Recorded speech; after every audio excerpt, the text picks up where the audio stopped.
Alhamdulillah. Wa sallallahu ala nabiyyina Muhammadin wa ala alihi wa sallam. Amma ba'd. Fanabda inshallah. Donc, nous allons prendre aujourd'hui, bi'iznillahi ta'ala, l'ensemble du hadith que j'avais cité au dernier cours. Donc, comme je dis, là, on va voir donc Urud, Sabab al-Hadith, la cause de la venue du hadith. On ne dit pas Sabab Nuzul, quand c'est un hadith, on dit Sabab Urud. Parce qu'un verset descend, alors qu'un hadith, c'est quelque chose qui se produit, qui arrive. Comme je l'avais dit, c'est dans le Musnad de l'imam Ahmed rahimahullah. C'est le hadith numéro 1401. Dans son Musnad, c'est le Mujallad, donc c'est le volume 3, à la page 19.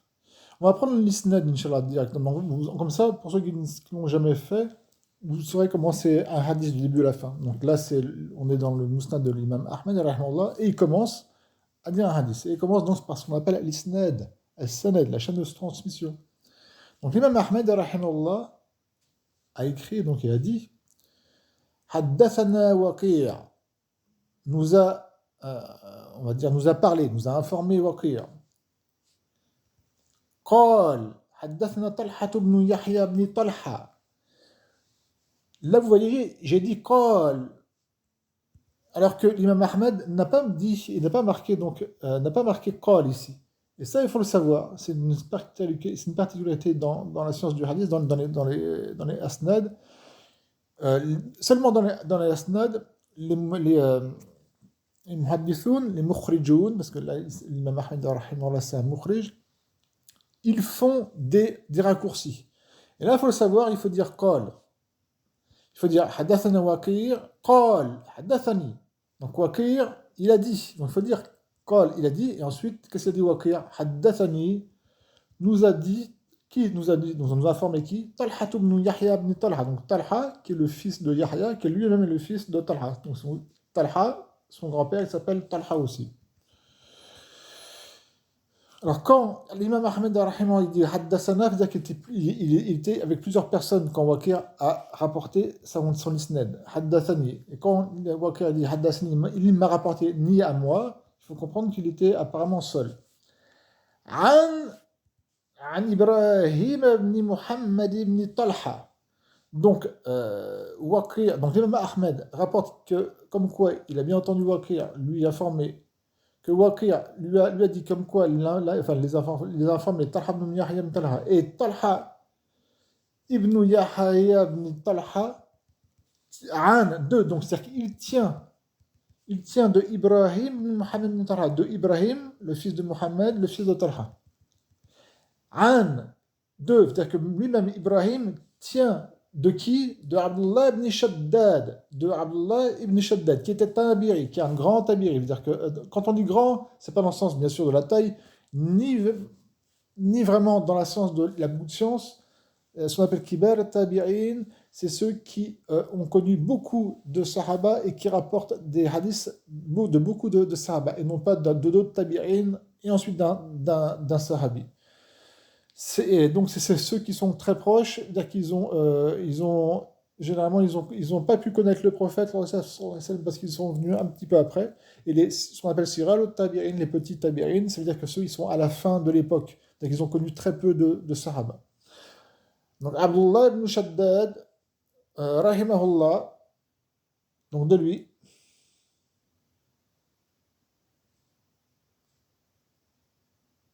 Il y a quelque chose qui est coupé.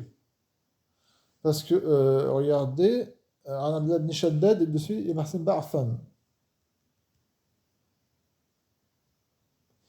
Il y a une coupure dans le hadith. Je ne sais pas d'où est-ce que ça vient. Je vais voir ça, Inch'Allah, parce que moi je l'ai le hadith. Mais là, je m'aperçois qu'il y a une coupure. C'est Abdullah ibn Shaddad, Ba'afan.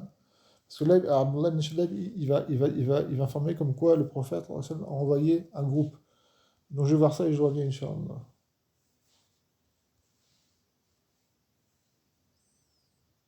Bon, c'est bon, j'ai repris le texte. Alors, An Ibrahim Muhammad Talha, An Abdullah ibn Shaddad, voilà, An Abdullah ibn Shaddad, An Abdullah ibn Shaddad. Donc, ce tabiri, comme je dis, qui fait partie des kibar tabi'in, Anna, donc, que lui, il rapporte que quoi? Anna nafaran, que certes, un groupe, min Bani Uzra, un groupe parmi les Bani Uzra, cette tribu-là. Thalathatan, qu'ils étaient au nombre de trois. Donc trois personnes, un groupe de trois personnes qui venaient de Banu Uzra. Ataou, vous voyez, Atao, c'est pas Atou, mais bien Atao, parce que c'est Ata, on rajoute le waouh, Atao. Ils sont venus, Ataou Nabiyya, sallallahu alayhi wa sallam. Al-Nabiyya, c'est maf'ul bi, c'est pas le mansoub. Ils sont venus au prophète, sallallahu alayhi wa sallam. Fa'aslamu, fa'aslamu. Alors ils sont devenus musulmans. Aslama, qui veut dire devenir musulman, faire l'islam. Le masdar du verbe aslama, c'est islam. Donc ils sont convertis à l'islam. Comme c'est le cas, comme vous savez, la grande majorité, la quasi-totalité des sahaba, des compagnons du prophète, sallallahu alayhi wa sallam, c'était des convertis. Avant, c'était des mouchrikoun, c'était des polythéistes qui adoraient, waliyadhu billah, les statues, etc. Il y a eu certains, notamment de Médine, qui étaient des juifs qui se sont convertis à l'islam, et certains, notamment comme Adi, qui étaient chrétiens et qui se sont convertis à l'islam. Donc c'était des convertis. Et certains, même avant de devenir musulmans, combattaient l'islam. Le fameux cas de Omar ibn al-Khattab, radiyallahu anhu, qui est le meilleur de cette Ummah, après le prophète, sallallahu alayhi wa sallam, après Abu Bakr, radiyallahu anhu, c'est Omar ibn al-Khattab, radiyallahu anhu. C'est le meilleur de la Ummah, après Abu Bakr parmi les Sahaba. Et bien, comme vous le savez, ce converti, qui est Omar, avant qu'il se convertisse, il combattait l'islam. Et il torturait les musulmans afin qu'ils lâchent leur religion. C'est-à-dire qu'ils détestaient l'islam et combattaient l'islam, la religion. Les musulmans parce qu'ils étaient musulmans. Et il s'est converti, et donc il est devenu un musulman, et même un des meilleurs des musulmans. C'est-à-dire que même à notre époque, même si Netanyahou, qui est le premier ministre israélien, même si lui, il se convertit à l'islam, il devient notre frère. Que ça plaise ou pas à certains, c'est comme ça. Walillahi alhamd. Même le pire ennemi de l'islam à notre époque, s'il se convertit à l'islam, une véritable conversion, bien sûr, il devient notre frère. Et tout ce qu'il a fait avant est effacé. Et suivant ce qu'il fera après sa conversion, plus il fera de bien, plus il fera un islam complet, plus il sera élevé. Walillahi alhamd. Donc, ces trois personnes qui se sont converties, qui sont devenues musulmans, sachez aussi certains se demandent quel est le verbe en arabe qui correspond à convertir, un converti. D'accord? Le verbe convertir, se convertir. C'est un converti, une convertie. Parce qu'il y a des mots comme par exemple marcher. Marcher, en arabe on dit masha yamshi, le fait de marcher. D'accord?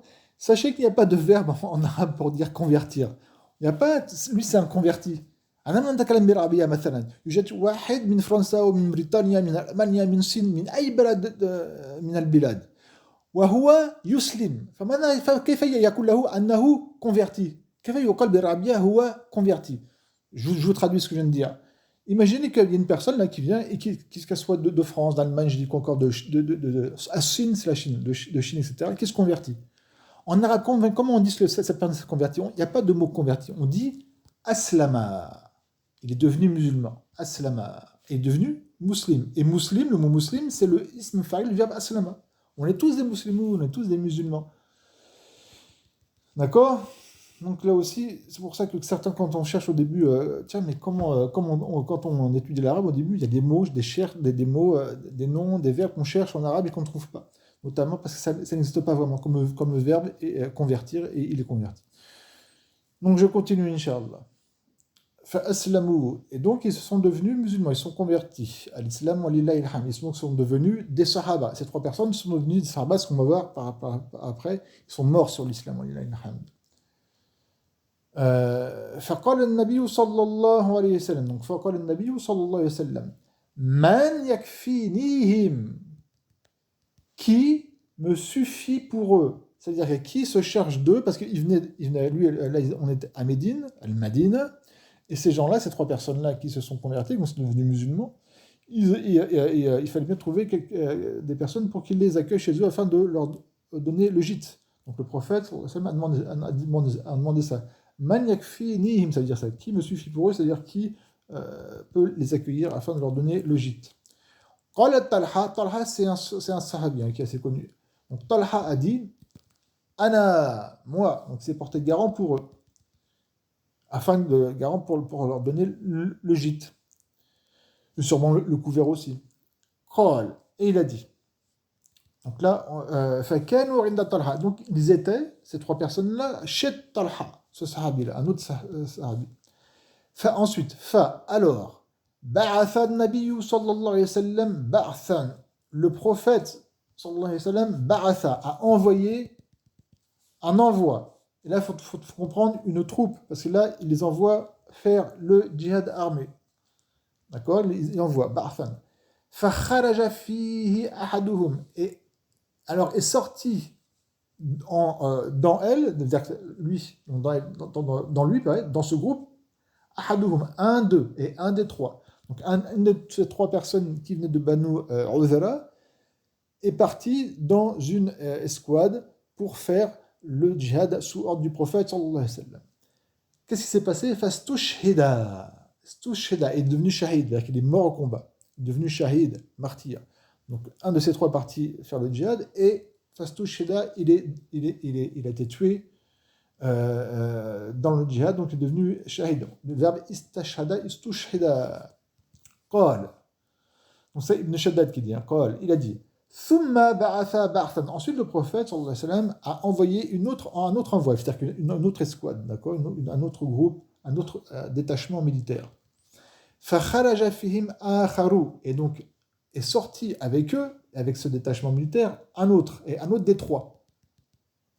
Fastushhida, et lui donc aussi, Fastushhida, il est devenu shahid, donc il est devenu martyr. Parce que comme vous savez, quand on aime quelque chose et quand on aime quelqu'un, donc Allah Azza wa Jal, quand on aime vraiment, on donne tout. Et la chose la plus ultime qu'on peut donner, c'est notre vie. Walillahi alhamd. Le summum de l'amour, al-hub, l'amour, al-hub, l'amour. Aimer Allah Azza wa Jal au point de donner sa vie. Il n'y a pas plus summum dans l'amour que de se sacrifier pour son aimé. Celui qui aime vraiment son aimé, il est prêt à se sacrifier pour lui. Walillahi alhamd, al-hub, regardez l'amour comme est important. Aimer Allah Azza wa Jal. Ensuite, Qal, donc Ibn Shaddad il dit, Thumma mata al-thalithu. Ensuite est mort le troisième. Ala firashi, sur son lit. Ala firashi, sur son lit. C'est-à-dire qu'il n'est pas parti au djihad, mais il est mort sur son lit. D'accord? Donc il y a trois personnes qui sont venues de Banu Uzara. Ils sont convertis à l'islam, ils sont devenus musulmans, comme tous les autres, pratiquement tous les autres. Parce que vous allez peut-être demander, mais qui parmi les Sahaba n'était pas converti? Si, il y en avait quelques-uns. Qui? Notamment, ce sont les fils de Sahaba qui sont nés après que leur père soit devenu musulman. Comme on parlait de Omar al-Khattab, son fils, Abdullah ibn al-Khattab, c'est un fils de Sahaba. Et qui est aussi un sahabi parce qu'il a connu le prophète, et lui, à ce que je sache, c'était pas un converti, c'est-à-dire qu'il est né d'une famille musulmane, qui est notamment par rapport à son père. Et sa mère, qui eux deux, c'était des convertis. Donc le troisième, là, lui, les deux premiers sont morts au djihad, en tant que shahidan, deux martyrs. Et le troisième, il est mort sur son lit. Seulement. Quand j'en dis seulement, j'ai mis entre guillemets, vous allez comprendre pourquoi.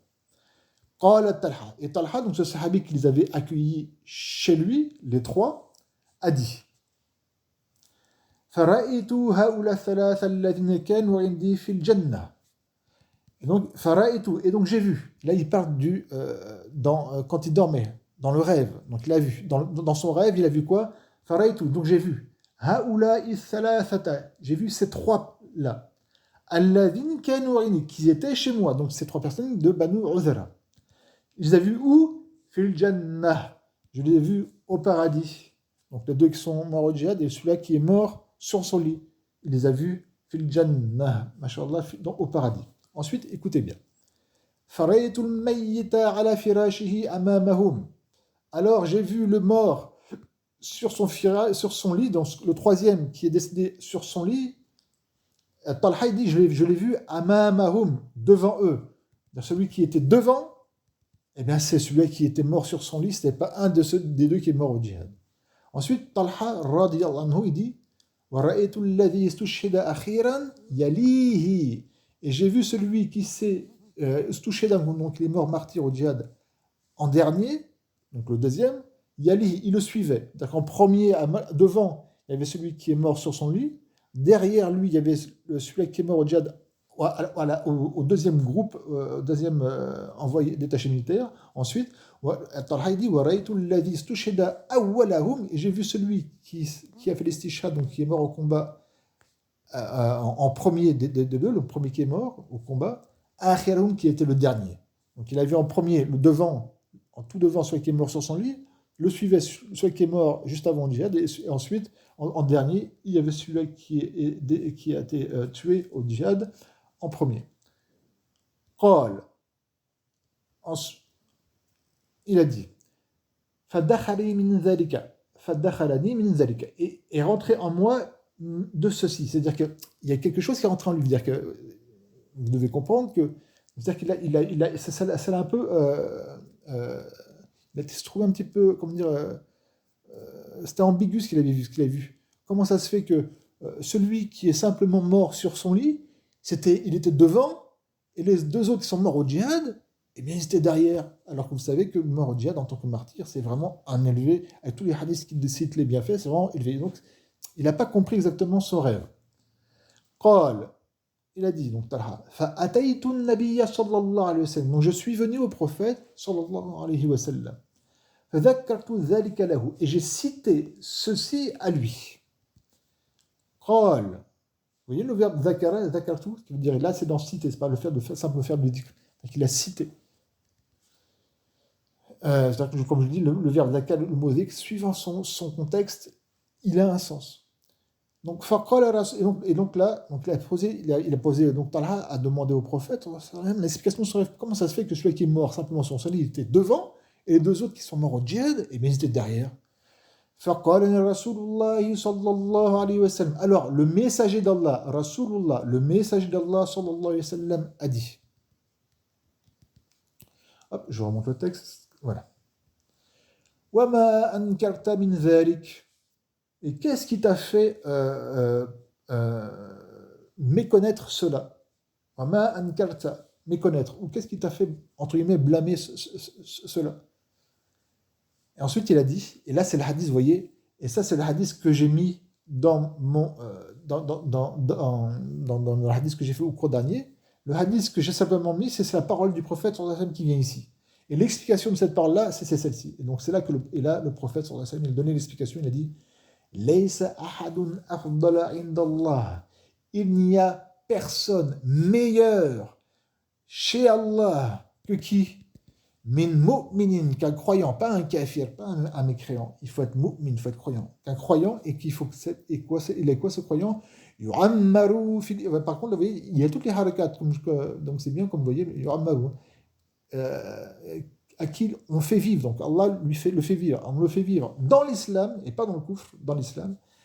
Pourquoi? Litasbihihi wa takbirihi wa tahlihi, pour son tasbih, le fait qu'ils disent subhanallah, et son takbir, le fait qu'ils disent Allahu Akbar, et son tahlil, le fait qu'ils disent la ilaha illallah. Je vous rappelle que le mot ici, le tahlil, le masdar, c'est un masdar tahlil, du verbe hallala yuhallilu.